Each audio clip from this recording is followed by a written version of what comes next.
advisory committee meeting today, and I think our updates are pretty slim today. Not a whole lot going on since the annual report was submitted, but we'll move through some updates, and then we will talk a little bit about the beginnings of an intra-basin water accounting policy.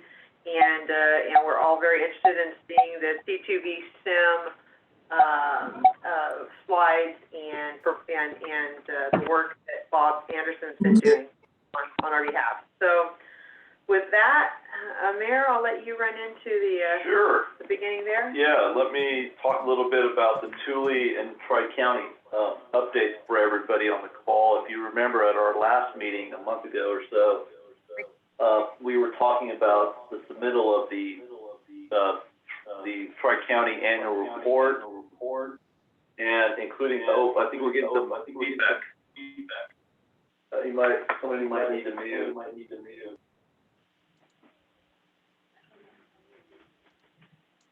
I can mute everybody. Yeah, maybe, let's mute everybody.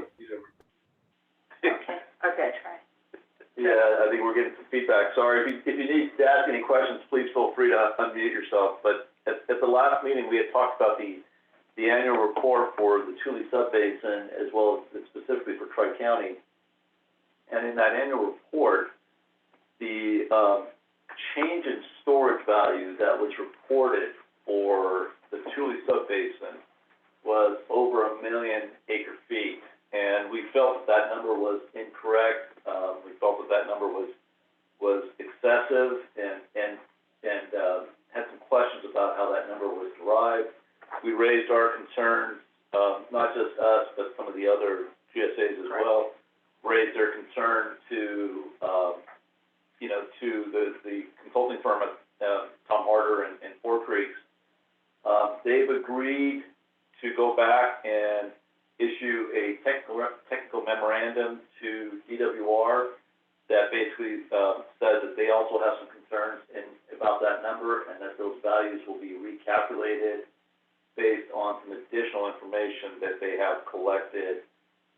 And so we're expecting to see some numbers from them fairly soon. We don't have an exact date from the group just yet, but I can tell you from personal experience working in a number of surrounding subbasins that value is out there and it's getting discussed, and there is some concern about that. So we have, we've raised our concerns to the folks at Four Creeks, and we do want to see some type of revised value out there. Right, and the draft of the tech memo came out this week, and a couple of the managers, including myself, are still looking for the revised values, and if the revised values look like they would require an effort to amend, then I think we're going to push for an amendment to the numbers that are out there. But as Amir said, the longer the numbers are out there, the more in concrete they become. So, it may just be next year we state the reasons for the change, and hopefully we'll have a much better value next year. But that's where we stand with the annual report. And then can I ask kind of as Jeff, has there been any discussion amongst the managers about in the future doing a unified annual report from the whole subbasin rather than individuals? No. Okay. No is the quick answer, and it may be something that is done. From my mind, we kind of did it we did do it together. We used all of the same data sets, and it's uploaded individually because we each have our own individual GSP, and I'm not sure how that would look like if we combined that into one annual report, since we have separate plans. Yeah, so Jeff, the current document is kind of a bit of a hybrid. Each GSA is submitting a separate annual report, but it's really a summary document that is in one of the appendices that Tom Harder goes through and does the calculation for the entire subbasin. So he looked at the entire subbasin in that appendice, and that appendix document is attached to every single annual report. So I think you kind of get that document, that combined basin-wide document that you're referring to in Tom's write-up. We were, like I said, we're not looking to maybe change that. We like the idea of having some control of our own annual report and being able to emphasize some of the progress that Tri-County has made over the last year. Yeah, it's not for me to say. I mean, that's your decision. It's just that the Thule is pretty much alone in doing it that way. Yeah. Yep. Okay, so the second piece of item, and many of you probably are well aware of this, but the governor's proposed budget for next fiscal year, includes a fair amount of money for water projects and over $1 billion. And as part of that, there's about $300 million specifically allocated towards SGMA implementation. And the other one that caught our eye is $500 million for land repurposing. And both of those numbers are important. DWR had some inclination that this was coming up, and so when we were talking to them about our findings on the Prop 68 round one, they were kind of giving us some hints that, hey, there may be some additional money coming up for this, and it certainly sounds like the governor is proposing that in his budget. But we don't know exactly, of course, if the budget's going to be approved. What DWR is possibly saying is that $300 million, or at least 200 of it, may be available as early as September. It's not clear if we're going to have to actually apply for grants or if it's just identifying projects and how that money is going to be let through DWR. But since we know that money's out there, there is a sense of urgency to make sure that our projects are identified fully and our project descriptions are flushed out even more than they were in the Prop 168, or the round one of the Prop 68 grant. So Dan and I have had some additional conversations. Mark was involved in this with the Allensworth folks, including the discussion about the trail and how we would incorporate our project off the White River into that trail project. We're also looking at the big picture of incorporating some of the other improvements that have to happen in Allensworth as part of this, and how much of that may be incorporated into our project is still some ongoing negotiations right now, but there is a desire on everyone's part to make sure that any project that we have is well coordinated with all of the different aspects of the trail project, as well as some of the improvements that Allensworth needs to do to their utility system. I'm sorry, go ahead. That's okay. I was just going to say, with that, and the land fallowing program, which we're just beginning discussions on, but, the department came out and said that you need to have a project. If it's not clearly stated in your plan, you need to have those projects listed on your website. So I'm thinking that we may put some sort of draft land fallowing description on the website, but it would be draft and it would be subject to these meetings going forward and how that fills out. I'm thinking we're going to have to get it on the website sooner rather than later so that we don't miss out on funding because we didn't follow that direction. So that one, I think we're going to add a link on our website to projects and put the descriptions of projects that we are starting to work on, even if it's just a very crude draft form. Yeah, we don't have a draft straw man or any idea, any policy to share with you guys today on the land fallowing. We're going to be focused in on the water accounting policy today, and then the C2V SIM modeling that we've done. But we certainly want to try and put something together here in short order and have a draft document available for review and input in our future, upcoming meetings. So just want to make sure that everybody kind of do that. And Amir, that was it. Oh, I'm sorry, Molly, go ahead. before you move on, I was going to say the White River project, that was an individual landowner project in the GSA, right? The question that I'm really getting at is, are the projects that need to be detailed GSA developed projects, or are they landowner projects that are submitted to you guys saying, hey, we think we want to implement this in the area?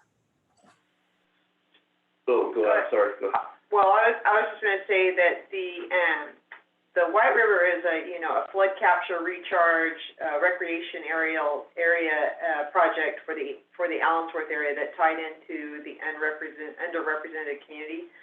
So, we had approved, the board approved going after funding for that particular project. So that's one we definitely want on the project list. The land fouling would be, of course, for all projects, or for all, land within Tri-County. And, other projects, we can vet, and, if they look viable for going after funding, then they can be linked on that list as well. Molly, I think the key here is any project that we are looking at, trying to get DWR funding or other, other funding mechanism outside of a private fund, probably needs to be listed on there, because the way that DWR currently is writing their requirements, the projects have to be listed as part of the GST or identified publicly. Right. So if there is any landowner projects that you think might be interested in some type of funding mechanism, let us know, and we will work with you to get those listed. Absolutely. Okay, and what is the timeline on that? You're gonna want it before September. Yeah, it really depends on when these grant opportunities come forward and what the requirement is at that point. So, by end of year, if there's a project that you think that would be eligible to go after funding, then we should have it on the list. I think you should have stuff, at least a prelim by August, because of September, some of those funds are available. You need to review it before September. Molly, my suggestion to you, if you have a project, even a concept of a project, bring it to us, and we're happy to work with you on that, and this applies to everyone on the call, of course. Yep. But if you have even a concept, just even it hasn't been flushed out just yet, bring it to us, we'll get it listed, and then we'll work with you to get more information over time. But the sooner it gets listed, I think the better off you'll be, just because we don't know exactly how those funds are gonna be made available, and DWR doesn't know right now either. And I think it's the fiscal year runs out at the end of June here, and so they're gonna be moving quickly to get this budget approved, or at least, this is no political statement, but if I was getting recalled, I'd want to get money out there as soon. Politics aside. No agenda there. I'm just saying that if you think like a politician for a second. Awesome. Thank you, you guys. All right. Anything else on any other questions? Are we good? All right. I'm not hearing anything. So, is Kathy on?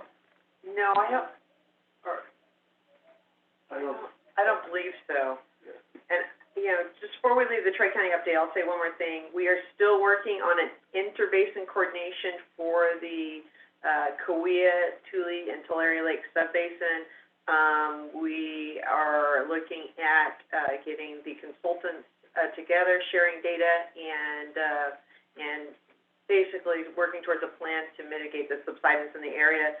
And we also, Aaron Fukuda sent out an email yesterday, and he said that he had a call with Rosemary Knight from Stanford University, and she thinks there'll be funding to coordinate with NASA to do a study in that area. So we're moving things forward, and I'm looking forward to seeing what comes out of that.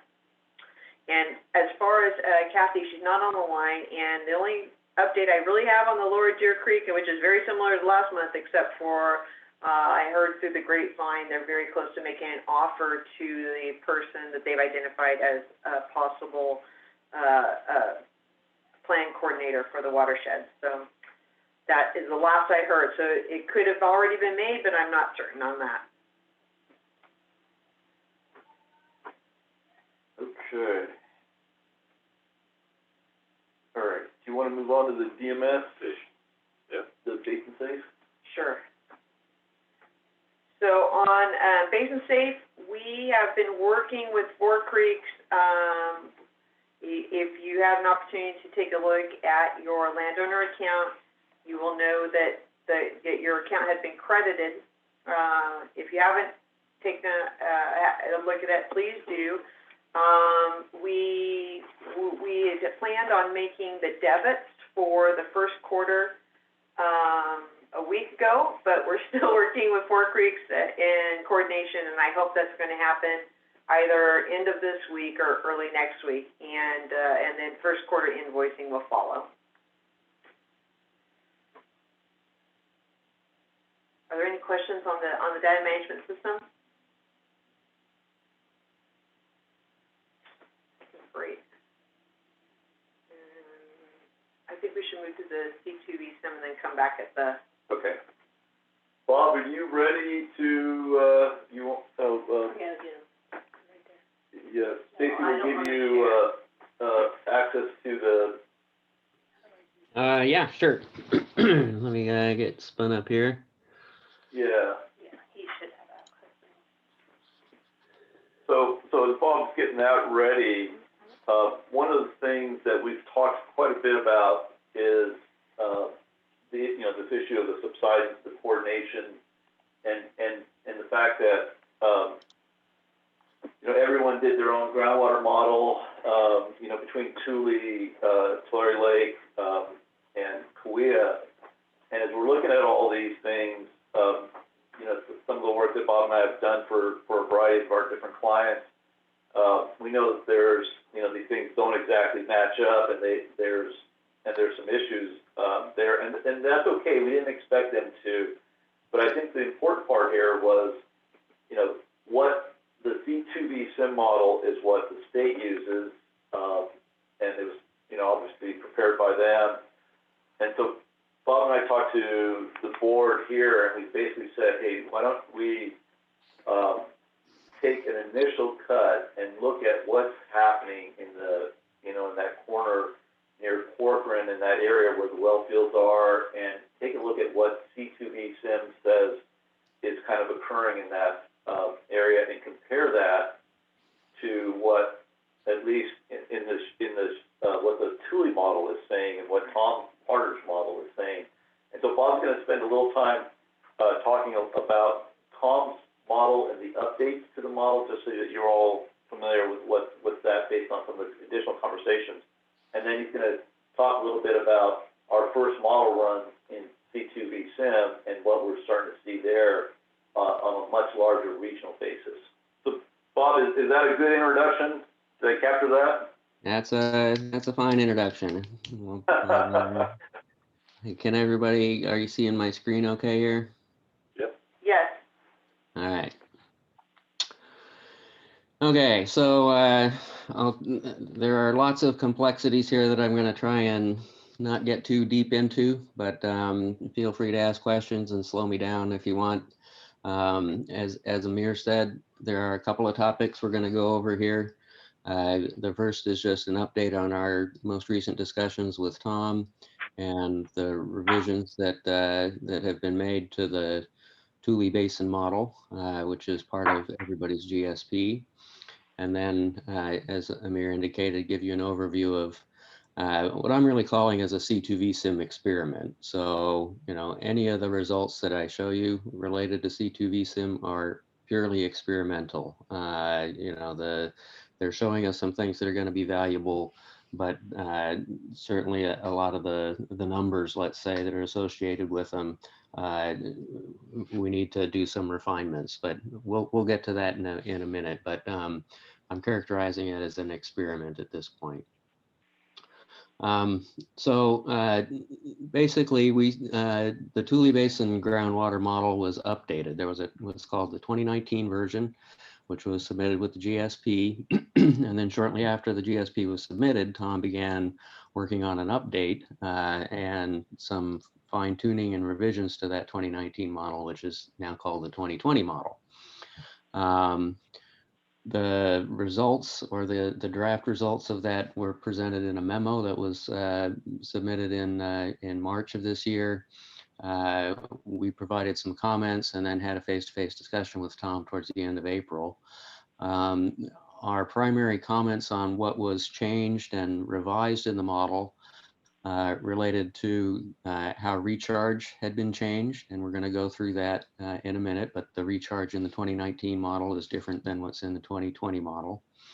The way pumping is handled changed from the 2019 model to the 2020 model, and so we had comments about that. As a result of those changes to recharge and pumping, the aquifer properties in the model were changed from the 2019 and the 2020 version. And we had some comments about how things were recalibrated in the water budget, and just some editorial and discussion about how the results were presented in the technical memo. So we had a very good discussion with Tom, I think. Steve and Deanna were part of that discussion. It was open and transparent. I think they appreciated our comments. I gained a much better understanding of some of the effort that went into their model and some of the nuances and that sort of thing. So all in all, it was a good discussion that was productive. But to give you a little more detail on what those changes were and how they affected the results of the model, I've got a few slides here to fill that in a little bit. So the 2019 model used the older DWR-based land cover, which is, if you remember, the way pumping is determined is the evapotranspiration based on land cover is calculated, and you then subtract out how much surface water is delivered, and then you assume that the difference between those two is how much groundwater was pumped. So the 2019 used the old DWR land cover and a bunch of tables that were developed by Cal Poly in the early 2000s on how much water a crop uses. In the 2020 model, they shifted all of those calculations to something called metric, which is another method of looking at evapotranspiration. It had a higher resolution, meaning they had data every month instead of every year. So there were some good reasons to use it. Obviously, you'll see that they did not use Land IQ, which is what's being used in all the annual reports. So there's still a little bit of a disconnect in terms of what data and what information is being used to calculate recharge. And in the 2020 model, the results of changing the recharge made the ET higher in some years and lower than other years compared to the 2019 model. ET was higher in some areas and lower in other areas between the two models. So it shifted things around more than anything.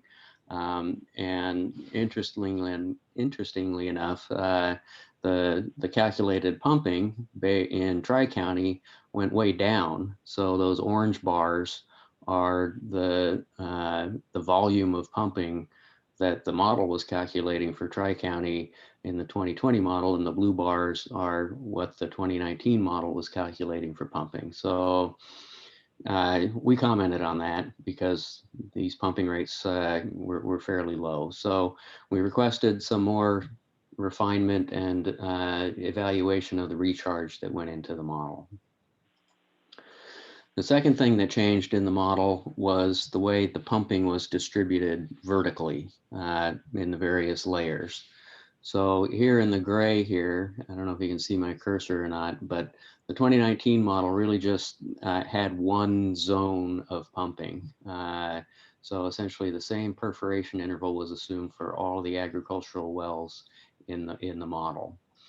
In the 2020 model, they divided that up into 4 different completion intervals. So Now there's a certain amount of pumping that is only coming from the shallowest zone. There's a certain amount of pumping that's only coming from the deepest zone. And there are 2 other intermediate zones. So there are now 4 zones of pumping as opposed to 2. So that is a significant change in sort of where all the water is coming from the pumping. Hey, Bob, I had a question. Do you have data that indicates of 1,000 wells, or off the total number of wells, how many are shallow? There is some information on that, and that information was used by Tom and his team when they were trying to estimate how much pumping was coming from each individual zone.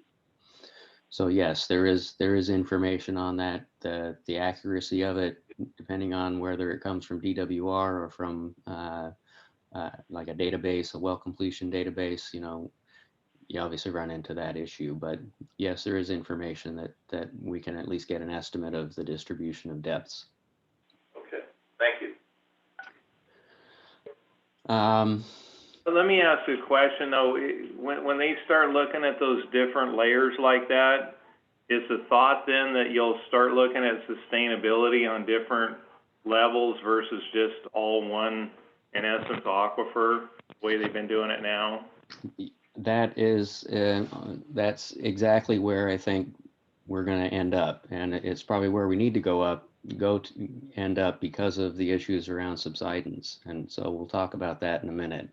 But as you'll see in the results, when you have a clear definition and a concentration of pumping below the Corcoran, that changes the calculations of subsidence. In some cases significantly. And so we'll see that in a minute here. So this is just another depiction of, you know, the prior model kind of averaged all of this pumping in this one zone with a little bit above the Corcoran, a little bit below the Corcoran. The revised model does a much more distinct job of separating out the pumping that's below the Corcoran from the pumping that's above the Corcoran. So in modeling, when you change what we call forcing factors, and pumping and recharge are 2 of the primary forcing factors, in order to get the model to calibrate and reproduce observed water levels, you end up having to change the aquifer properties. So the actual aquifer properties in the model, in the 2019 version of the model, are different than the aquifer properties in the 2020 model. The memo that we reviewed did not have a full compilation and description of the aquifer properties in the 2020 model, so I don't know exactly what they are. In our discussions with Tom, they did say there were some changes. You know, whether they're significant or not, I heard as much of an order of magnitude difference, which to me is significant. But so we requested what those changes in aquifer properties were, and you know, we'll want to review those to see if it's consistent with the geology and any pumping test information that we might have. So I can't tell you how much they changed, but they did change. And this is an example of the revised calibration. So those orange dots are the data. The 2019 model is the black line, and the 2020 model is the blue line. So I'm not going to show you a bunch of these, but in some areas, you know, there was a definite change. The model predicted different water levels with all the changes that were made. And in some cases, those water levels were, the model predicted water levels were closer to the actual observed levels. So that's good. In other parts of the model, there was very little change, and you know, we still have an issue of not having enough data to know how close the model is in the first place. But so as you'd expect, there's some areas that got better, some areas that got worse, some areas that didn't change at all. And all in all, the calibration is a little bit better at the scale of the entire model. But I think there are still areas or layers, we don't really know yet, where the model is performing better than it is in other areas. And so we asked for some analysis that would help us with that. And I'll get to that in a minute. The second thing that changed, and this probably changed the most between the two versions of the model, were the predictions of subsidence. And so in the original model, the predictions of subsidence look like this map. And so again, the bluer colors are less subsidence and the oranger colors are more subsidence. And you can see that the predicted subsidence, especially in the Tri-County area, went up significantly. And as I mentioned earlier, part of the reason for that is that the pumping has been now better stratified. And so I think we don't have the numbers. We don't know exactly how much pumping changed in the deeper layers, but with more pumping concentrated in the layer below the Corcoran, that causes more subsidence. So I think there's a one-to-one relationship there with why we're seeing more subsidence. It's in the way the pumping was shifted and probably more accurately distributed. But again, we don't know what that distribution is yet. So, Bob, this is the mayor. One of the things that bothered me when I was looking at it was, one of your earlier slides, you indicated that the amount of pumping and groundwater extraction in the Tri-County area had actually decreased. Right. And I know what you're going to say. You're going to say, but more of it is occurring below the Corcoran, and that's why the subsidence, even though the total amount has decreased, more of it is occurring below the Corcoran. That's what I think is happening. But again, that information was not provided to us, so that's part of what we requested, and that we're expecting to get that information from Tom here, hopefully shortly. But I'm expecting to see exactly that. Yes. Okay, that's a way better model on the 2020. So we basically concluded our discussion. We went through each comment point by point, and we're sort of happy with our discussion. And we basically requested the pumping by layer and sub area that had not been provided in the tech memo. We requested a summary of the recharge and all the aquifer properties by layer and sub area, and we requested all the calibration statistics by layer and sub area. And I think that'll help us understand why the model is telling us what it's telling us in certain areas or layers, and how that all relates to reality, let's say, and whether it's consistent with the data that we have. We also had some suggestions and editorial comments on how this model is presented in general. When you say something's a model update, you could interpret that as, well, now it's a better model. And in some ways it is a better model. In some ways it's the same model. So in a lot of ways, what we've done is just sort of done a sensitivity analysis of what changes when you start playing with different parameters in the model. So we talked a little bit about that, and whether this was truly a model update or sort of an experiment on Tom's model with how we distribute pumping. The other thing that was noticeably absent from the model was the effects on sustainable yield. Do these modifications change what the projected sustainable yield would be? And this sort of got back to our discussion of whether this is really just a sensitivity analysis and an experiment, as opposed to a full-blown update where you would expect the model to sort of give us some insight on any changes to what we think the sustainable yield is. And then finally, and this is where Tri-County comes in, and actually everybody, it's pretty clear that from Tom's model and the information I'm going to share with you from C2VSIM, that we need to have a better definition and clear understanding of this shallow versus deep pumping if we're going to get this right. How we go about that, how we do that either individually or as a basin, is something that we can discuss here towards the end of our session here. Okay, so that's Tom's model. Are there any questions before I move on to our C2VSIM experiment? Okay,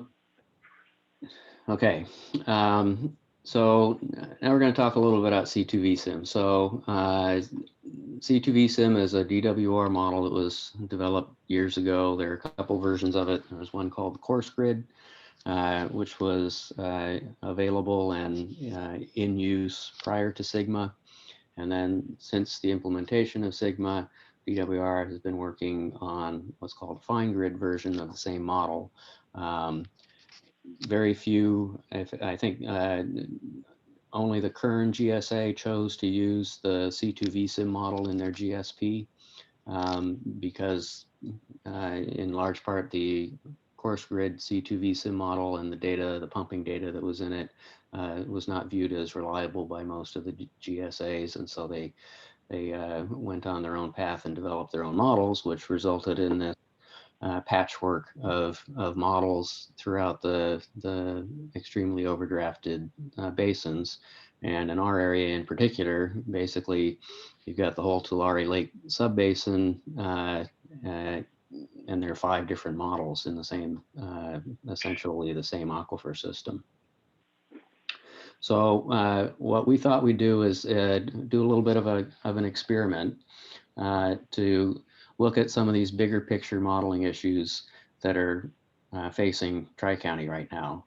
One of them being the model boundary constraints. One of the advantages of C2VSIM is that the only boundaries to the model are at the edges of the Central Valley. So a lot of these models create internal artificial boundaries in order to make the math work and make the model run. But those boundaries are sort of fixed. The modeler has to tell the computer what's going on at that part of the aquifer. C2VSIM lets all of those boundaries do what the overall, the regional boundaries tell it to do. We have this issue of trying to tie model results to sustainable yield, what we allocate, and how we manage flow at these boundaries. So we thought that C2VSIM might be a way to explore that. We also have this issue of well fields versus individual wells and how those pumping effects are distributed within the aquifer. Most of these models essentially assume that the water that is pumped is used in the vicinity that it is pumped from. And that's why using land surfaces, evapotranspiration, is not a bad approximation of pumping, because that water is being used based on the land processes on top of it. Well fields are a little bit different because you're pumping a lot of water and you're moving it in lots of different places. And then finally, this issue of how do we work with and respond to DWR next year when we get comments. We have Tom's model. Does this provide another line of evidence and corroboration of Tom's model? Could it be helpful for that? And again, because it's a DWR model, maybe there's a little more level of comfort and intuitive understanding of the model because they've been working with it for quite some time. So what we did was we took the Fine Grid model, which was formally released just at the beginning of this year, and we took it for a test drive. And our objective was to look at these boundary areas between the two basins, look at where the source of water was coming from to wells and well fields. Gave us a chance to sort of think about how this model could support the existing GSP models, and ultimately look at whether this would be a useful tool that TCWA, the Tri-County, could take on and actually use themselves as you start to think about scenarios and how you want to manage and implement your GSP. We didn't do this with the intent to displace the Tule Basin model. We're really trying to put another tool in the toolbox that looks at the aquifer from a little different perspective and try and use it to support and basically help the Tule Basin and the modeling that's done there implement the GSP. I think I went over some of this already, but this fine grid is higher resolution than the coarse grid. So the coarse grid was the old model that nobody liked, and DWR responded and refined it. It doesn't have these artificial boundaries, so it covers the entire Central Valley without having to put boundaries at the lines between the basins. It's got a similar setup to the Thule ModFlow model. As I said, it's actually being used in the Kern subbasin. So your neighbor to the south is using C2VSIM in their GSP implementation. And we also got some help from a subcontractor. He's out on his own, who used to work with DWR and actually helped develop the original C2VSIM model. So we had a little head start in terms of some of the nuances and how C2VSIM is set up. So that made our effort really efficient. You know, on the scale of financial efficiency, this was a very, very efficient modeling experiment. We didn't have to build anything new, and it was basically an out-of-the-box experiment. So the differences and similarities are C2VSIM doesn't use squares. Let's put it that way. So ModFlow divides up a grid in a bunch of cubes. C2VSIM is called a finite element model, so the squares are really polygons. But beside that, they're really quite similar in how they address groundwater modeling. So the layering is similar to the Thule Basin model, the surface processes and how the C2VSIM estimates pumping is similar to the Thule Basin model. It handles subsidence similar to the Thule Basin model. And again, the main difference is that there's no model boundary at the basin boundary. The output that you get from C2VSIM is really flexible. I'll show you some of the output. And again, we were able to be quite efficient in post-processing of the model results. And you know, this was my first time using C2VSIM, or I didn't actually run it myself, but handling the output was easier than I had actually expected. So that was nice. Here's an example of the model layering. So on the top, the ModFlow model has an upper aquifer. That brown layer is Corcoran clay, which pinches out. And then you have the deeper aquifer, which is pumped. And then these layers down here are not used very much for water supply, but they're part of the aquifer, so they're in there as well. The C2VSIM model has very similar geometry. The pinch out of the Corcoran is in about the same place. The thickness of the upper aquifer and the thickness of the Corcoran is about the same. It actually has a bit nicer subdivision of the aquifer under the Corcoran. So there are actually two layers, the orange one and the green one, to represent what's represented as one layer in the ModFlow model. So that's sort of nice because most of the wells the deep wells are completed in this orange zone, and there are wells in this green zone, but proportionally there are more in the orange zone. So very similar layering. And so what we did was we ran two runs. When you unpack C2VSIM out of the box, that's what I'm calling it, you know, DWR has the model is already functioning. It runs right out of the box with recharge and pumping and default values that DWR has put in based on their knowledge. Their knowledge is not as good or as detailed as what is in the GSP. And so I think, you know, over time, DWR's vision here is that as they get more information on aquifer properties and pumping zones and all that from these various GSPs, they can load that into C2VSIM and have a functioning model of the entire Central Valley based on much better information from the individual GSPs. So it runs right out of the box. And so we did a test run just out of the box. And then we did a second run where we looked at these well fields, because out of the box, C2VSIM doesn't include the Angiola well field as a separate, distinct well field, or the CID or Creighton Ranch. So we added well fields for CID, Creighton Ranch, and Angiola for the second run, where we know the pumping. We have the data on how much is being pumped and from what layer it's being pumped. And we just wanted to look at what the differences were. We didn't change any aquifer properties. The only thing we added from the out-of-the-box version was the well fields. Everybody still with me here? Yes, We're here, Bob. Doesn't matter. Okay, just making sure. So now you're going to start to see graphs. So here's an example result. So the blue dots are the data that we have for water levels in this particular well, which is completed in the lower aquifer. The blue line is what the out-of-the-box DWR model says the water levels should be at that location.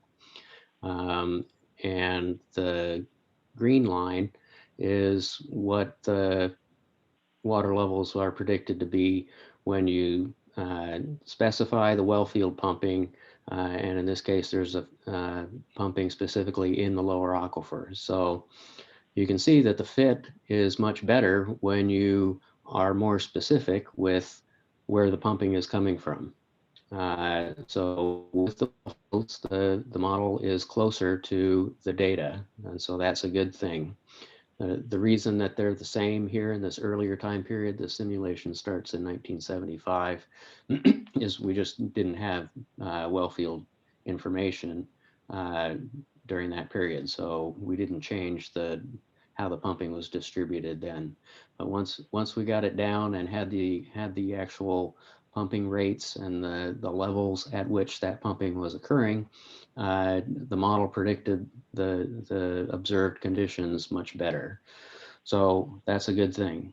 That also means that it's important to characterize these well fields accurately in these models so that we're getting an accurate representation of what's going on. The second thing we looked at was the boundary flows. And what we found was, so this is the boundary flow between the Tule and the Tulare Lake. And it's showing, it's making a distinction between the boundary flows that are moving through the upper aquifer and the boundary flows that are moving through the lower aquifer. The harder model, the Tule model, basically combines these flows. It doesn't make a distinction between the upper and the lower aquifer. It sums these two curves up together and calculates the net flow. But you can see that when we're able to look at the upper and lower aquifer a little more separately, that the flows vary significantly from year to year, and there are trends in the upper versus lower aquifer across this boundary. So in the upper aquifer, the model is saying out of the box again, that there's a net inflow from Tulare Lake to the Tule, and that flow has been increasing over time. And the exact opposite is occurring in the lower aquifer. There's actually a net outflow to the Tulare Lake from the Tule in the deeper aquifer, and that flow has been increasing over time. So again, don't take these numbers or even these relative amounts to the bank yet, because we still don't have aquifer properties that we're sure are aligned with what's in the Tule model. But this was very simple to make this distinction between the upper and lower aquifer. And I think this is an important thing to be thinking about as you implement the GSP and think about where you want to focus your actions on either pumping reductions or projects that shift the proportion of flow that you get from the upper versus the lower aquifer. Bob, this is Deanna. Mm-hmm. Is it usual or unusual to have upper and lower aquifers have opposite direction flows? It's a little bit unusual, but that Corcoran clay is a pretty distinct boundary. And so if you can imagine, if there's a lot of pumping on one side of the boundary in the lower aquifer and a lot of pumping on the other side of the boundary in the upper aquifer, you could certainly get that flow pattern. And that's really what we need to, if the model is telling us this is happening, we need to confirm that it's actually happening with some more detailed measurements. And those kind of measurements you're not going to get by just measuring the water level in the well once or twice a year. You're going to have to do some testing and some fine scale monitoring of water levels and those sorts of things to see if that's really occurring on a consistent basis. Okay, thank you. Now, the other thing that I wanted to show that I'm thinking is something that will be useful when we're looking at boundary flows is the source of water to a well or a well field. You know, the modeling results that we've looked at so far have sort of been aggregated and averaged, and you know, we're interested in how are we going to manage this aquifer from year to year. And so here are a couple of plots that sort of, they basically isolate an area around a well field. And it says, well, where is all the water coming from that's going into this well field? And it does this on a year by year basis. So don't worry about the actual value for these numbers, but on the horizontal axis is how much was pumped in that year. And on the vertical axis, in the orange here, is how much of that pumping was derived from elastic storage. So remember, elastic storage is the storage in the aquifer that goes up and down. It recovers when recharge is high. And then there's also a component of what's called inelastic storage, which is related to subsidence. And that's the water that comes out of these fine-grained sediments and doesn't go back in. And because it doesn't go back in, then the land subsides around it. So let's go to the elastic storage here. You can see that on years when there's no pumping, and there have been years in this well field that it was not pumped. And as you could expect, there is no positive groundwater storage. It's not losing storage, which is what you'd expect. And in fact, it's negative storage, which means that the water levels are recovering because that well field wasn't pumped. And then as you pump more and more, as you would expect, you get more and more elastic storage loss. So this is a nice way to sort of arithmetically, in a graphical way, summarize what happens in this well field relative to elastic storage without going into a complex scenario analysis with the model. The other thing it shows here on the inelastic side is that, again, as you would expect, when there's no pumping, there's very little inelastic storage change. And even when you get into, 5 or 10,000 acre feet of storage of pumping, there's not a whole lot of inelastic storage loss, which would cause subsidence. But then as you reach, it's sort of a threshold, looks like a threshold behavior here. Once you get up above 10 or 15, then you start to see more and more of this inelastic storage loss and subsidence. So if we can confirm that these results are tied to aquifer properties and pumping rates and recharge and all that are correct, this also gives us another tool to understand at what point does pumping in this particular well field really start to have an impact on subsidence. And maybe there's a management scenario where we can manage subsidence better if we can keep our pumping below 15,000 as opposed to just turning it off completely. So I think these sorts of relationships could be helpful when we're looking at sub-basin agreements across the boundary or water accounting frameworks that you might want to use to look at your pumping scenarios.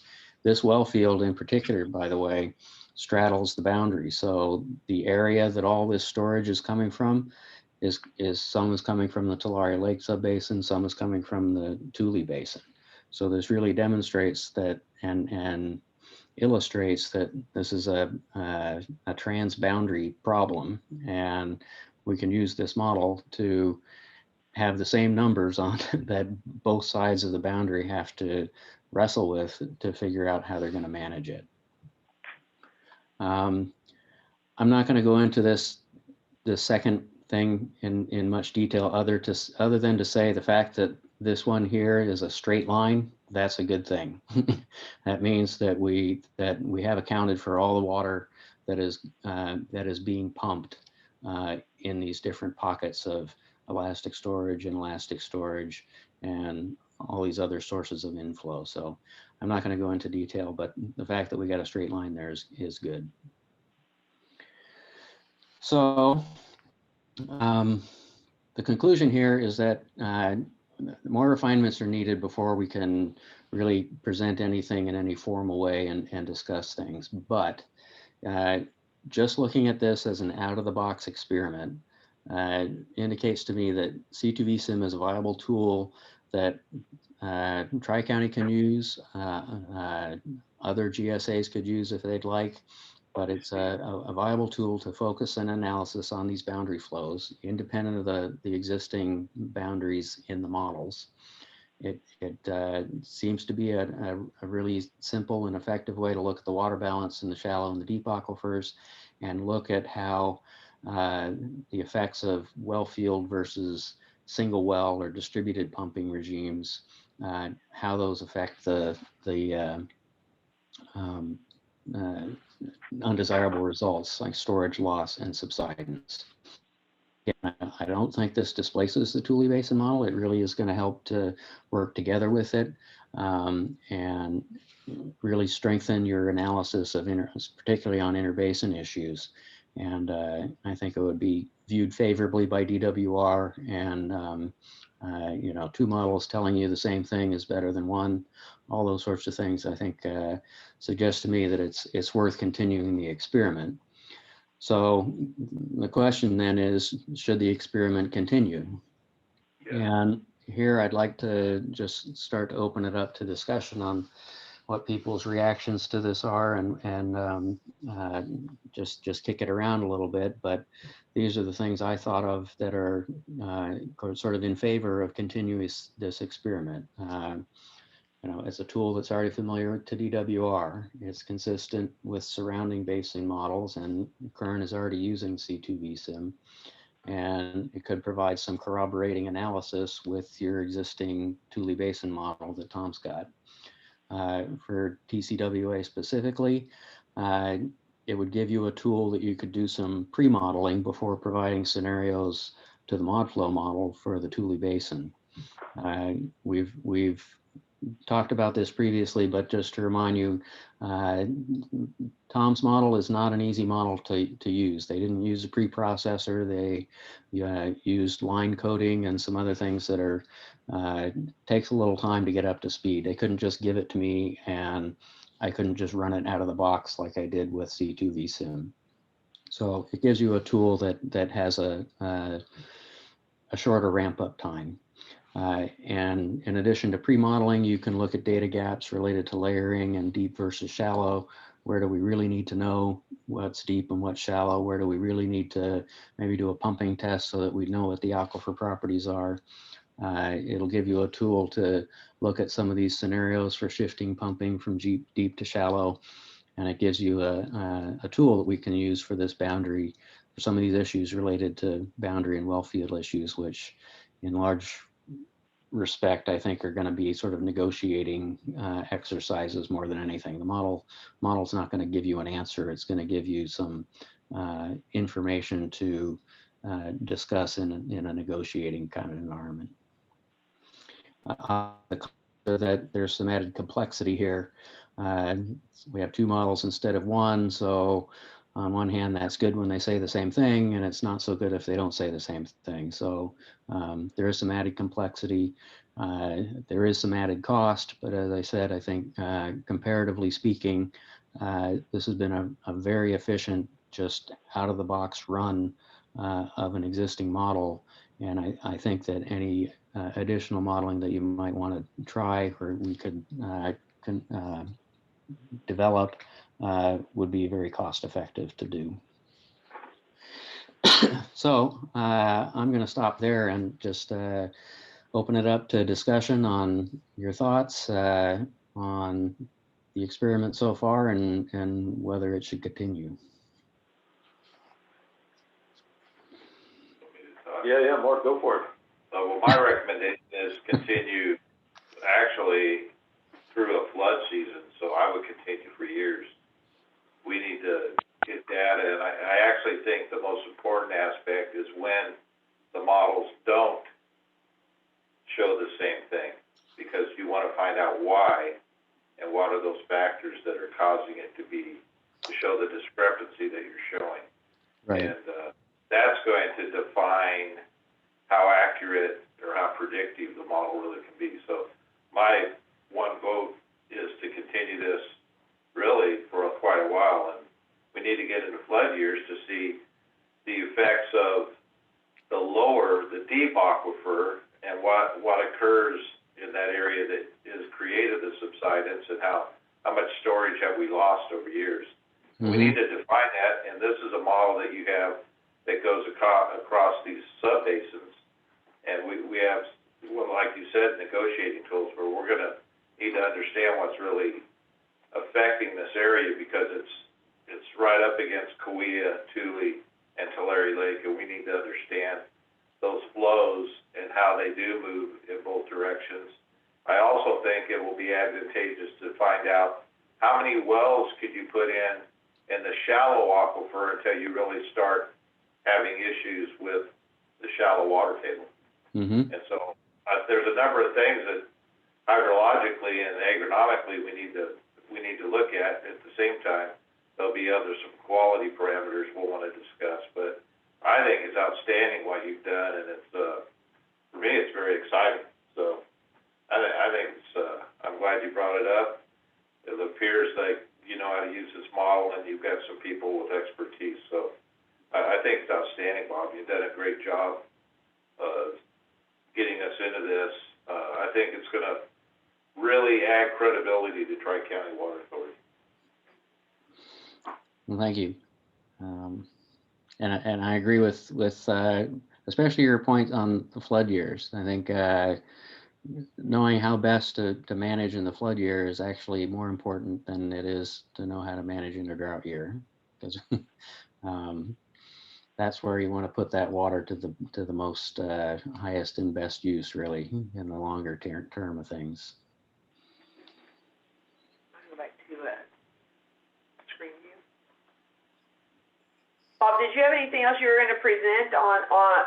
Well, let's leave it up for a minute with any questions. I was going to put it back to speaker view, but I want to thank you for doing that model as well, and I do think it's going to be important, and especially for Tri-County, because we're in two subbasins, and competing models in two subbasins make it very difficult for us as we move forward in implementation to get the data and the information that we need for to manage it. So I like it. I was very interested in the outcomes of that, and it is interesting just to see how different models operate in different ways as well. And so I found it very intriguing and interesting.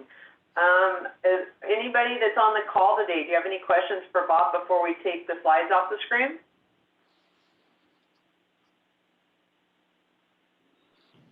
No questions. This is Jeff. Just really interesting stuff. I'm just learning a lot, and I agree with Mark about his assessment of the value of this process. This is terrific. Yeah, I think if you want me to have a closer, I have thought a little bit about what we would do for the experiment to continue. And for the experiment to continue is not just to jump right into another model run. Really, the first thing that we need to do is take a good look at the data, the geologic data and the pumping data, to try and reconcile the shallow versus deep thing and the pumping rates in the two aquifers. And I think once we do that, we could use that in C2VSIM, but we'd also provide that to Tom so that he can revise his model and have basically we'd have the same distribution of pumping And so I think that would be the first order of business. And then to take some of the information that we requested from Tom and make sure that that is consistent with the next iteration of modeling with C2V Sim. And then I think we're starting to get these two models to converge on each other. And, you know, in particular with solid and sort of defensible data on this upper versus lower aquifer thing. I have a question. Bob, if your last name isn't a secret, would you mind sharing it with me? It's Bob Anderson. Thank you. Don, this is Amir. Obviously, Bob's with us here at Geosyntec. That's my other guess. Thank you. Yeah. At this point, I just assumed everyone knew Bob, so I didn't spend a lot of time introducing him, but yeah, I think most of you have heard from Bob before. I may have met you, Bob. I apologize, but it's hard to, you don't look like the little black screen on the side of my computer. Yeah, here, I'll show you my face, and if I can get out of here. But yeah, Amir and I have been working on multiple basins here in the Tulare Lake area, so. Thank you, Bob. Bob, can I get you to stop sharing? Yeah, I'm trying to figure out how to do that. Oh, there we are. There you go. You got it. There. All right. Well, thanks, everyone. Thank you. Thank you, Bob. It's great. Great work. What Bob didn't show you is probably the most interesting thing, which is his trip to Iceland to see that volcano. And he showed me several of the photographs, and it was fascinating. And unfortunately, we don't have time, but Bob will be in town in a few weeks, and if any of you are interested, you should catch up with Bob and definitely see those. It was awesome. Good job. Fantastic. All right. Let's move on to the water accounting policy. Yes. So I sent out, hi Steve. I sent out a rough draft beginning of an interbasin groundwater credit transfer policy. I also received on the old talking points, I received comments from Molly at Farmland Management. So let's just kind of go through them a little bit, and if you have any questions or concerns or input, this is a great time to do it. And again, this is just a rough draft as a starting point. I also have a technical memo in front of me that David DeGroot had wrote as some talking points, and has a little more detail there. I will say there are two other GSAs in the Tule Subbasin are working on this policy, and there is more prescriptive and less prescriptive. The Eastern Tule GSAs is pretty open, and then when you get into some of the policy that Pixley and Lower Tule are putting together, it's a little has more parameters. So I kept this one a little more open. I always think of us as a little more aligned with Eastern Tule because we're not just one irrigation district. We have multiple concerns, and we have area that's undistricted. So I want to maintain as much flexibility as possible. And I also know that when we're developing this policy, that it's not going to be, once it's adopted, that is the end of the policy, because as we evaluate our minimum thresholds and interim milestones, and as we evaluate through the process that we just went through with Bob, through modeling and different things, areas of concern, I would imagine we're going to build in more parameters on the trades as we move forward. So that's my thinking, and how, I came to think about this a little more open in the beginning, but don't take that to the bank as that would be the end of the policy-making effort, because we certainly don't want to exacerbate problems that are occurring, and honestly, Tri-County, there's probably not going to be a lot of credits leaving. I assume there'll be more credits that people want to purchase and bring in. So, because of the overdraft situation, and then again, everybody's in that situation. So, with that, does everybody on the call that wants a copy of it have it? And I'll start with one.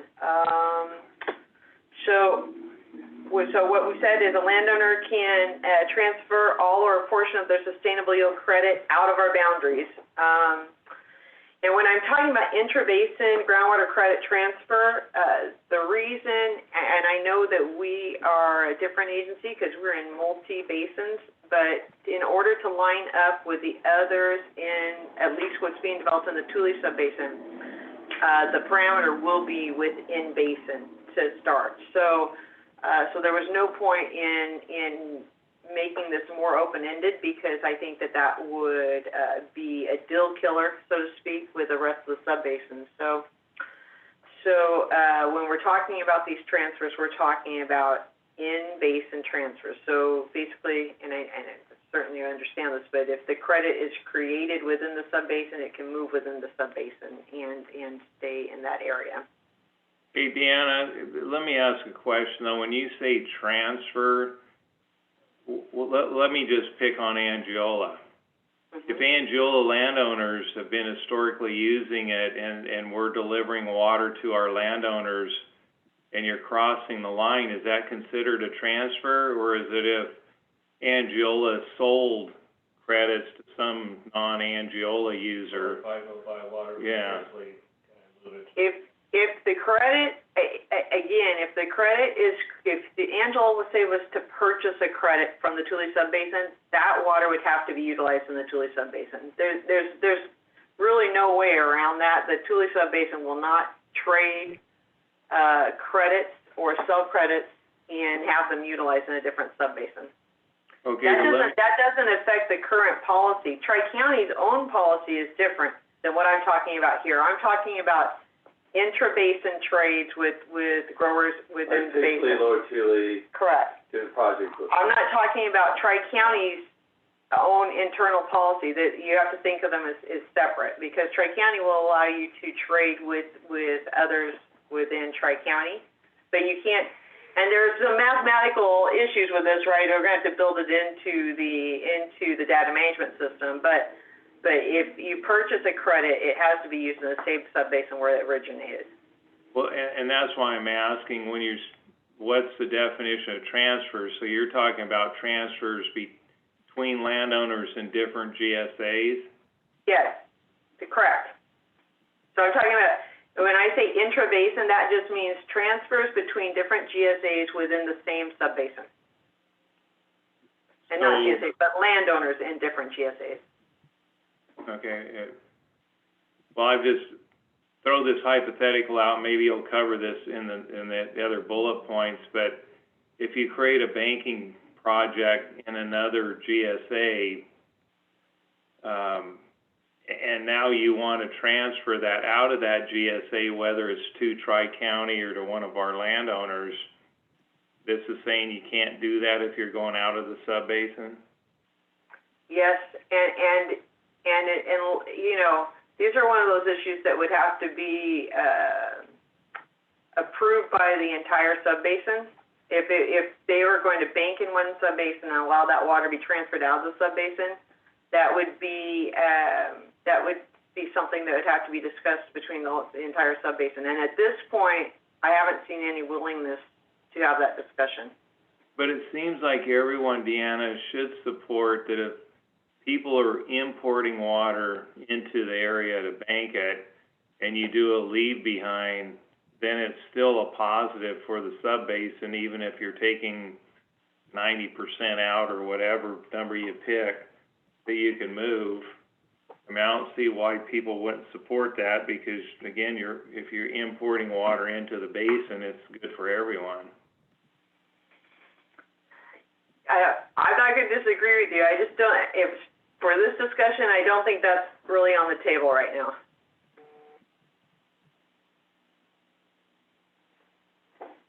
Mike, are you talking about this, Steve? Are you talking about moving water outside of the Tule, like Angiola moving it outside of into Tulare?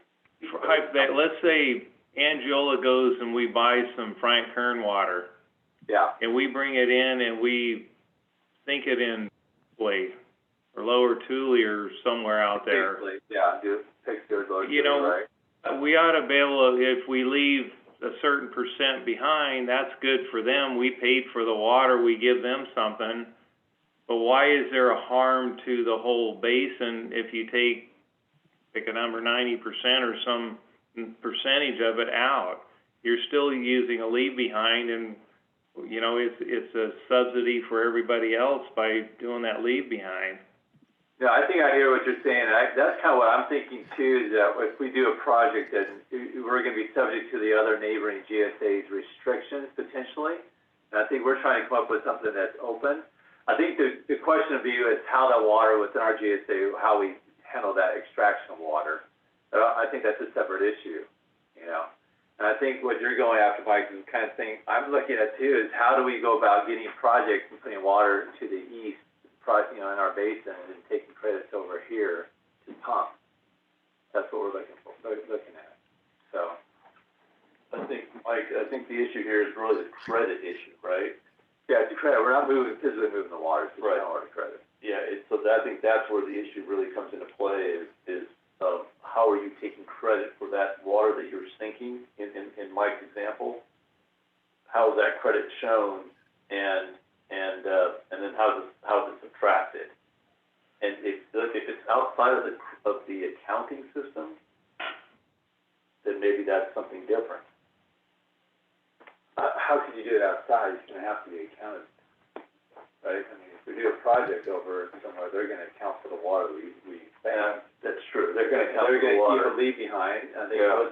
most generous is 10, probably up to 20, you know, you leave left behind. But my concern is more of the overall cap is within the basin. I would like to push for a more flexible amount of water being moved, right? So right now, I don't think it's more than 10% of the pumping over there, right? Yeah. They're talking a very small number being allowed to be moved out of their GSA. Right. And it depends on which GSA you're talking about again, right? So if you're talking about Eastern Tule, they're not building in that cap. If you're talking about Pixley and Lower Tule, they are building in the cap. Right. But both state that it has to be used in the sub-basin right now. That's their policy, not necessarily Tri-County's. And so in order for us to participate in what's being developed currently, and I'm not saying that those parameters can't change in the future, you know, we've got to be on the same page. Yeah, I just think it's really short-sighted for them not to do that. I mean, Steve, I look at Laguna. I mean, Laguna's been progressive, and you know, the board and the landowners are loving it for you know, other people importing and putting water in there and doing a leave behind. And Right. like, That has to be in our over here, it ought to make the same sense that you ought to be encouraging people to build sinking projects and banking water and doing a leave behind and letting them move it, because, you know, how can you complain about that? I don't disagree. I think it's a very valid point.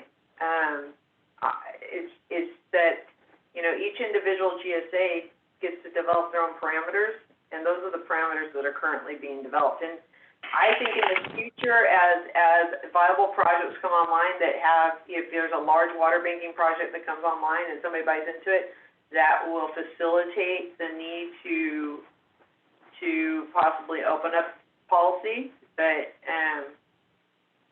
currently, I haven't seen any policy from any of the other GSAs that would allow that.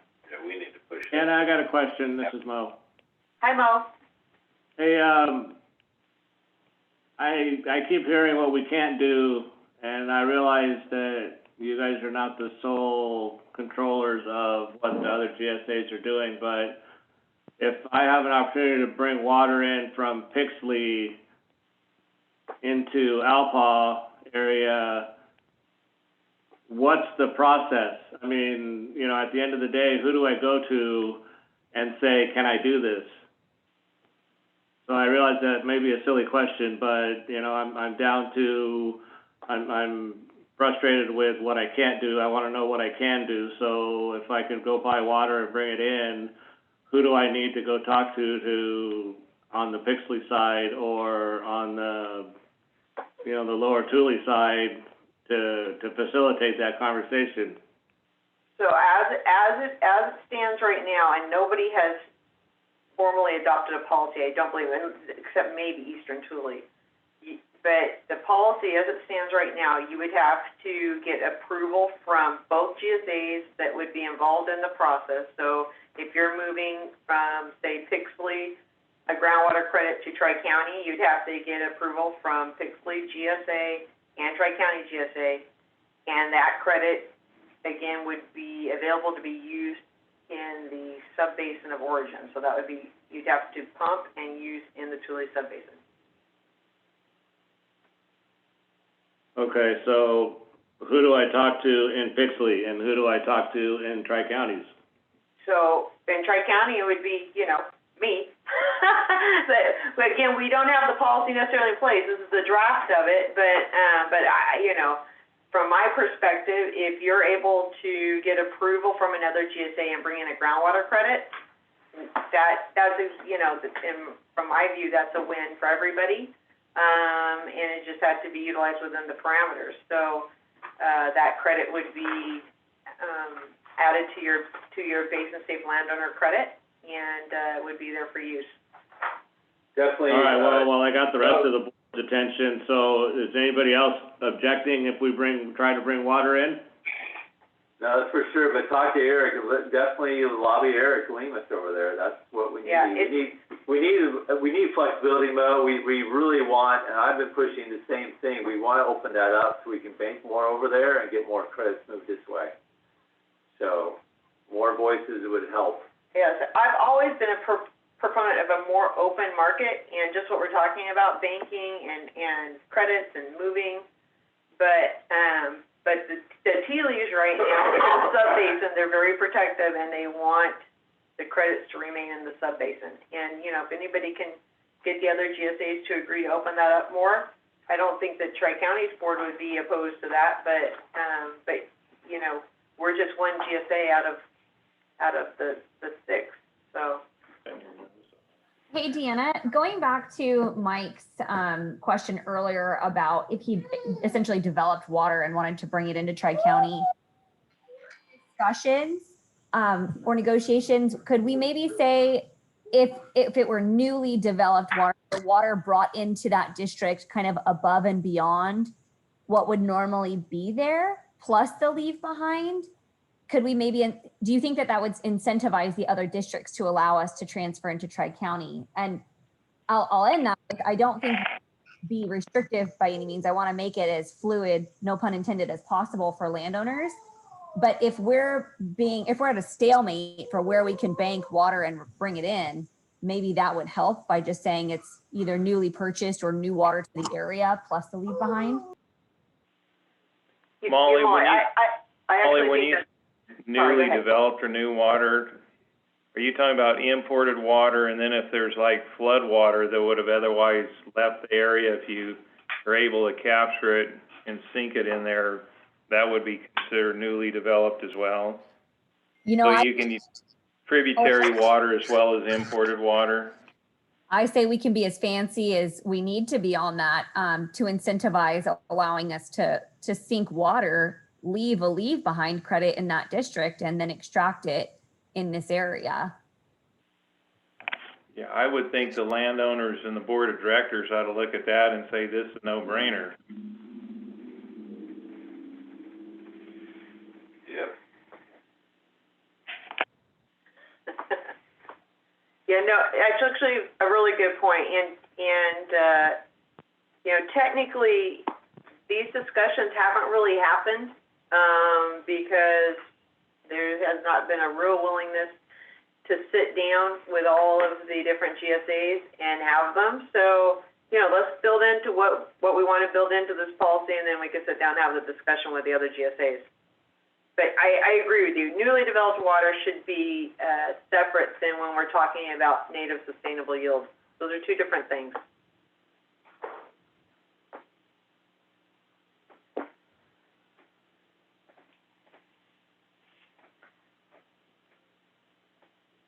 So what I'll do is I will build into this policy what I'm hearing is we should build in a portion that is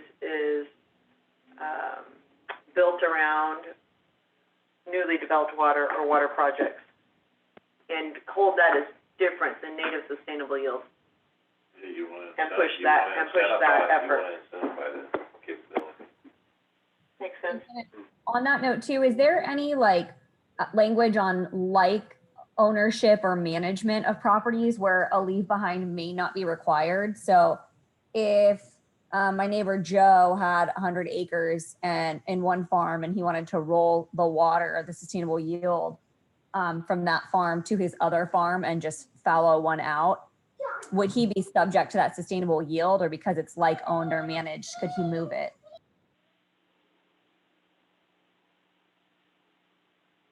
Personally, you should be able to do that. But So Molly, I'm sorry, I'm not sure we understood. Deanna and I are both looking at each other. Can you maybe, explain that just a little bit more?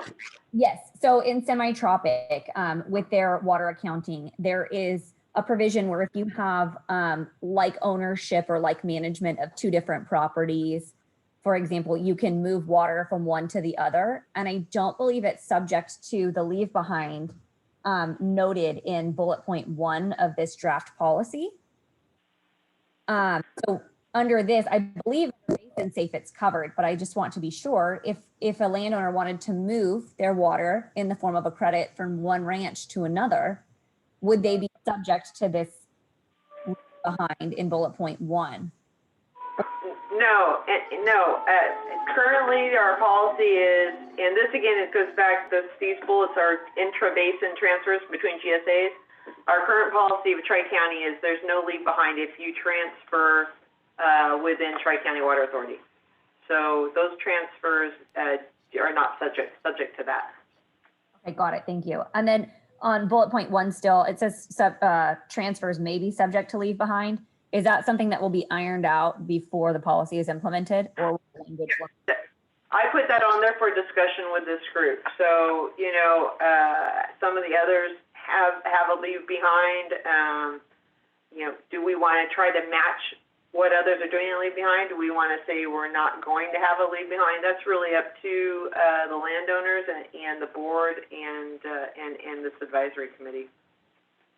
So I'm sure everybody would say, no, we don't want that, but maybe not. I mean, it kind of depends. No grower's gonna want that. I'll say, just in different areas, that leave behind is, has been more predicated on what happens. Is there water flowing out of the area, or is it basically in a bathtub? I mean, I look at the most recent one I worked on in Laguna, because water does move. They basically, you had to use it within a 5-year period just because it's moving. So, after they just kept, after for 2 years, you got to use 80% of it with a 20% leave behind. And then, I don't have these numbers right, but then, in the next year it dropped down where you only had 50% of it, and then it went to like 75% was lost, and then it got down to a point at the end of 5 years you lost all of it. And then they would do a restart if there was a flood year. So, you'd basically hold and you'd give them a longer period to use it. But, and then there's other ones where the water, once it's sitting there, like Kern doesn't move much. So those guys, I don't think they amortize that out. But I think, if we're going to set something, we're going to have to look at, where you're putting it, and is it going to sit there, or is it going to move, and then just come up with something that's equitable for everyone. Yeah, the banking policies, Mike, to the east of us there's no reduction. The recharge credit there is indefinite. You don't have any limitation. And so I'm familiar with the Laguna one too, but they've been very flexible here in Chile to leave that recharge water, just hold back, I think 10 to 20%, and that's it. You can take it out whenever. They don't have a restriction.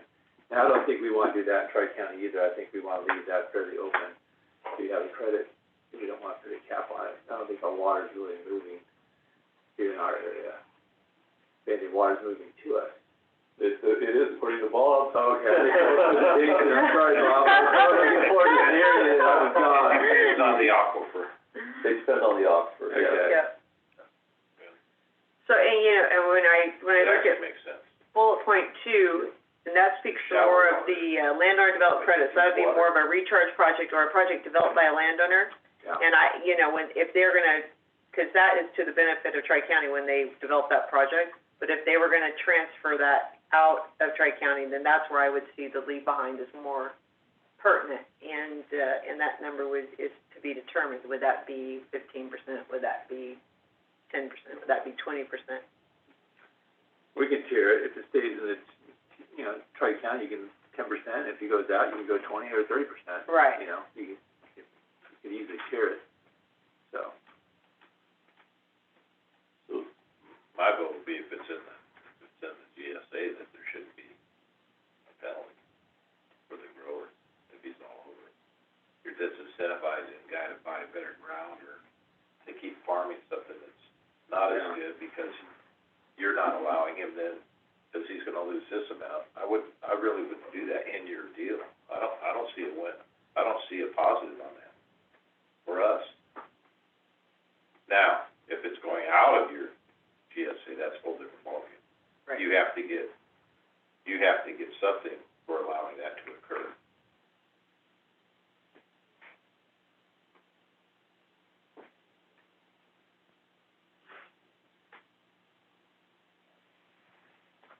Are there any other thoughts on the bullet points, or do you want to keep going through them?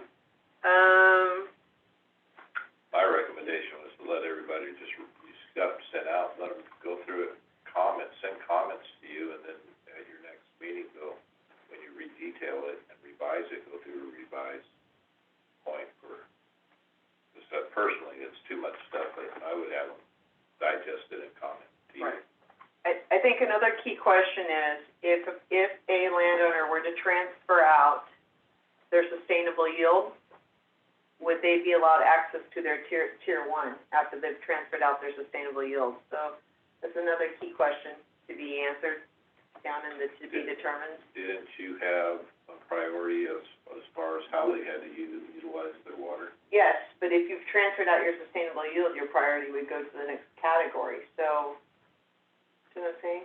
Yeah. But I know in Pixley, I believe it's in Pixley, they've said if you were to transfer your sustainable yield, you would not have access to tier 1 for the next year. In their GSA. And then that brings up, I'm sorry. No, go ahead. No, I was just gonna say, because Deanna said next year, that also comes up is how long are you allowing the transfer to occur for? Right. Do I transfer on an annual basis? Can I transfer for 5 years? I thought we were capping it to 5 and then revising those numbers after 5 years. So you have like a rolling for 5 years, but that's. Yes, that's average. Yes. I definitely think you have to have a defined parameter because you're gonna have to revise at some point. When you get more data, but I sure as hell wouldn't penalize somebody if they don't wanna farm to move that stuff out, and then overall, you're reducing the water usage. Yeah, and that's the purpose and the goal. Yeah. But I give everybody, all your technical group, time to go through this and comment to you, so you get some really good comments, and then you guys can attack the best way to go forward. Yeah, try to answer as many of these questions. I know, there's a lot of what-if scenarios and a lot of questions that some of you are starting to develop. I mean, we have them ourselves as we've been talking, because this was just very much of a working document. But if you have a preference on any of these questions that we started to ask on this call, the length of time, the leave behind, some of these types of things, that's what we're also looking for, is your preferences on these, and to let us know what you think might be the preferred answer and the preferred policy. The other thing, we didn't talk about is the fee. Are we gonna? Right. is there gonna be a trading fee and, you know, some, I think Eastern Tule has it, but, I'm sorry, Pixley has it, but Eastern Tule does not. Yeah, All an Bitcoin. administrative fee. Yeah, administrative fee, yeah. All in Bitcoin. All in Bitcoin, yeah.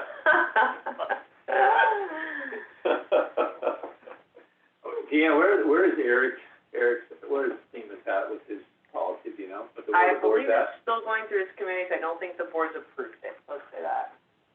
It'd be good if we could get a comparison out there so we know what we're playing with maybe get with Eric and find out when we're gonna hear from them, so that we can have something to go with, right? We can look at the Eastern Chile, we can get that together and summarize that for everybody. Sure. And I doubt the Lena Early Mark's gonna do anything, I don't know what They they're planning to do. are not at this Yeah, point. they're not. They're not players. So, And neither is Alpha. So it's only really the three GSAs right now developing something. Yeah.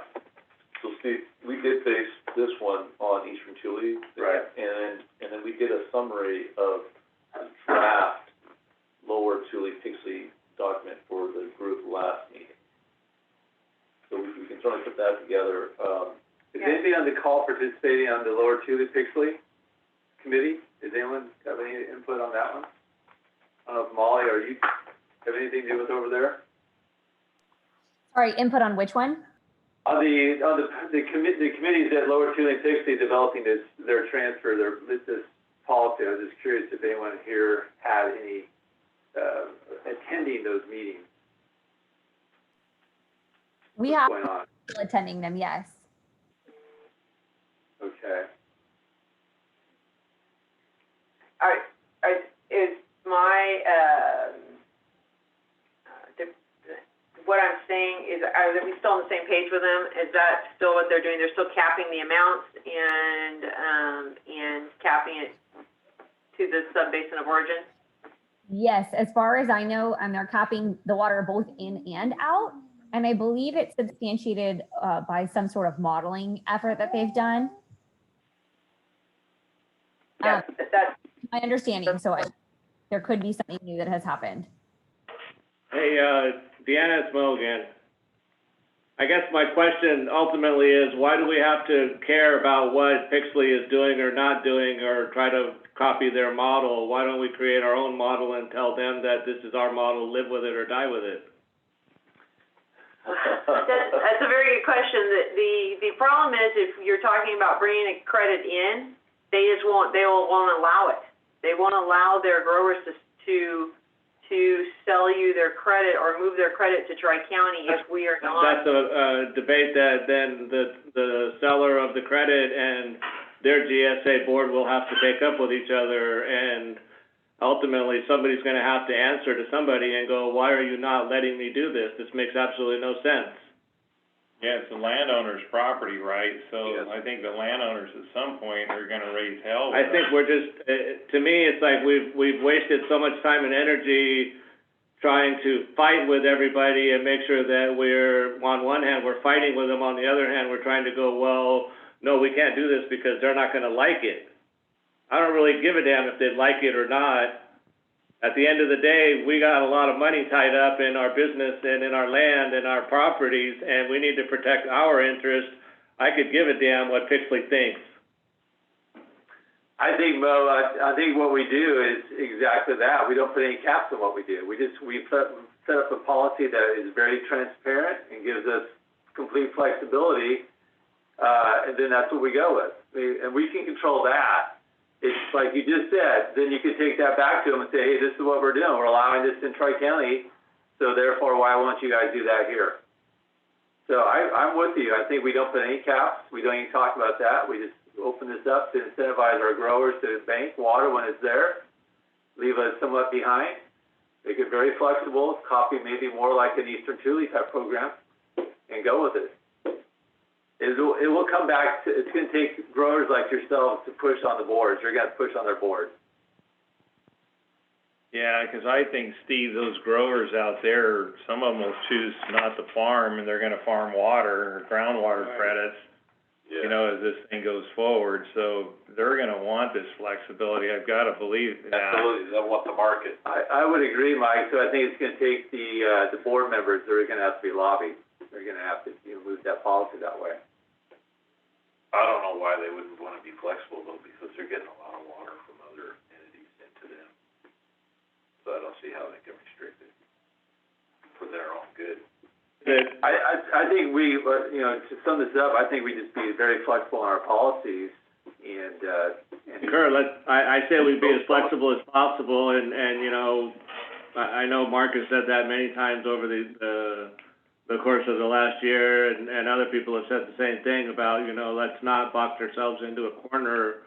Let's remain as flexible as possible within Tri-Counties for our end goals, but, trying to keep everybody happy in our neighborhood seems like a futile exercise, and the groups that we're working with that want to sell us water out of Pixley are going to go have a conversation with their board if their board tells them that they can't move the water out. And, ultimately where I'm at right now is, one of the reasons I asked the question from earlier is the group that's trying to sell us water is going, look, we don't even, every time we go to somebody in our group and say, who do we get permission from, we get pushed to somebody else. And, the last thing that they were told was, what's Tri-County's position on this? And so I'm asking the question today what's Tri-County's position? And my understanding, and correct me if I'm wrong, is that Tri-Counties is welcoming the water into our GSA so long as Pixley is willing to give it up. Yeah, that's correct. And I would say oppositely, we're very open to a groundwater trading policy that trades, oppositely across the fence as well. But I just caution you. I don't know who it is, but I'm being told. Interest out there. Yeah, and again, I'm being told, and this is secondhand, but I don't know who it is, but somebody within Tri-County's water authority has supposedly excess water that they want to sell, but I have yet to figure out who that is. But somebody in the Pixley GSA board seems to be adamant that there is such an entity out there and within Tri-County's borders that has water. So if anybody knows who that is, we're actively interested in buying it, as I'm sure a number of other people are. Yeah, nobody's Deanna, would it be informed me. Be at the top of this to put some preamble that Tri-Counties wants to encourage and provide incentives for landowners to develop sinking and banking programs that will enhance the water supplies for the whole GSA while allowing that landowner flexibility to use their water that they banked, on the most productive grounds or wherever they want to take it or something like that. Yeah. But at least people can see the flavor of why we're doing it versus, somebody just reads just bullet points and say, gosh, these guys just want to ignore and just export water. I think it's a really good idea, Mike, and I think that we should flesh out our goal and our purpose in this policy, and so a mission statement, so to speak, of what our mission is with our interbasin credit policy. So. Yeah, because Sigma's creating these hardships, so and we've self-imposed, quickly pumping restrictions. So, we've also got, on the contrary, to provide as much help and incentives to our landowners as we can.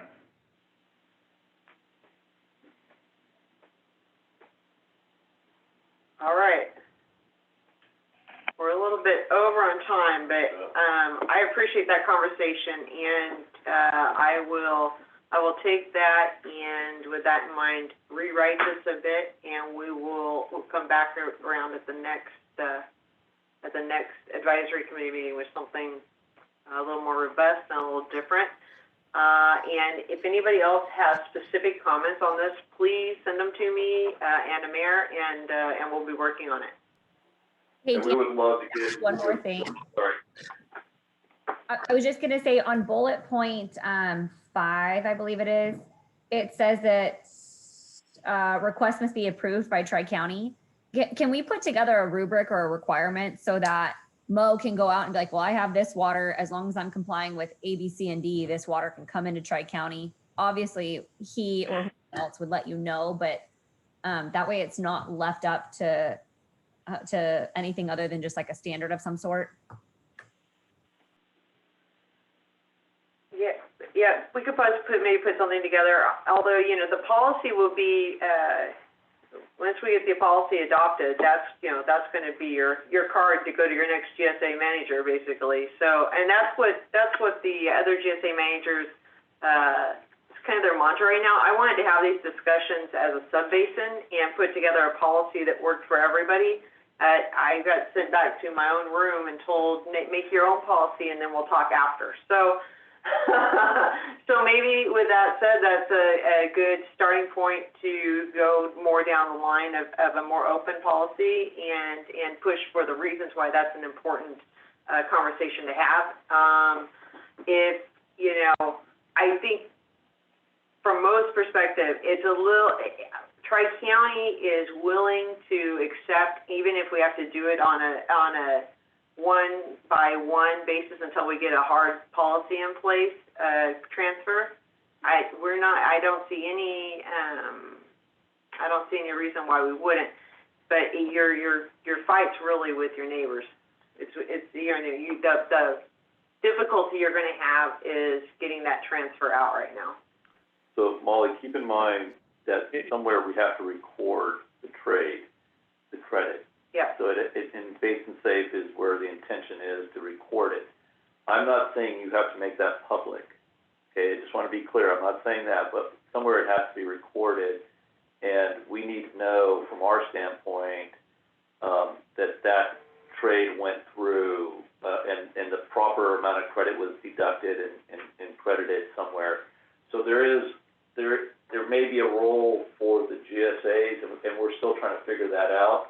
Because, you know, this is not a basin-wide policy. This is us trying to figure out how to make multiple policies work. But like I said, somewhere along the line, that trade has to be recorded and documented.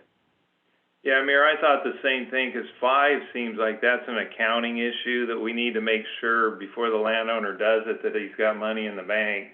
Right, you know, right.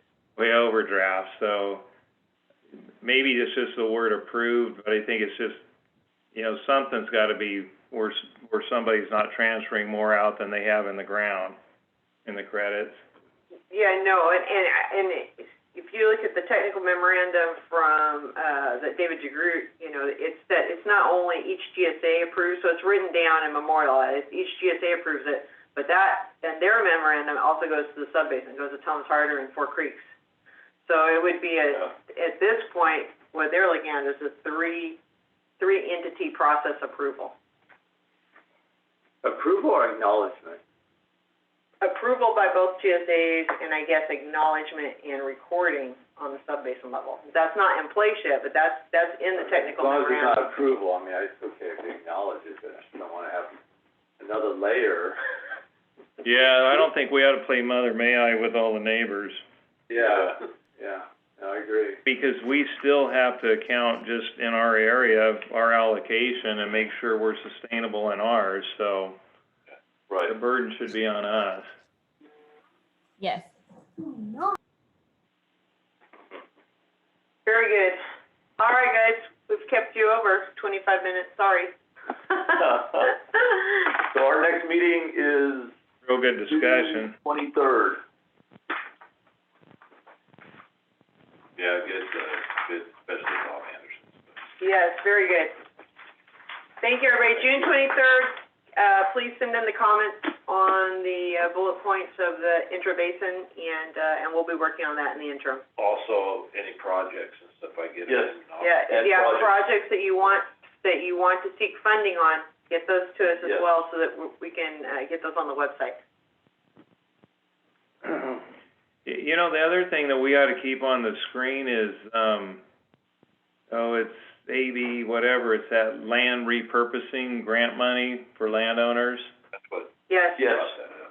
Yeah, I brought that up, Mike, and we absolutely want to get more information, share that, and we want to start working on a land fallowing program, policy, whatever you want to call it, and try to get a straw man put together as well on that, so that we have something in place to be able to pursue that money. Yeah. Let's call it land repurposing. That might be the best way, instead of a fallowing program, let's call it a repurposing program. Yeah. That's how the legislation labels it. Right. So Tri-County and Southwest Kings, I signed on to a letter with the EDF in favor of that, to get the funding. That's scary that we're signing on with them. They're proponent, and they've been doing a lot of, I've been Something on we're some of those missing. calls. I've been on some of those calls with the EDF, myself, David Orris, some other people, just working on that program. So, when we look at, it's hard for me to say as an ag-loving gal, but when we look at, the nature of Sigma, and we know that there will be some land coming out of production, I think we have to go after all the funding we can get to make those programs viable. So that's my position on those. All righty. All right, guys, thank you very much. Have a good day. Take care. Thanks for all your help. Bye. Bye.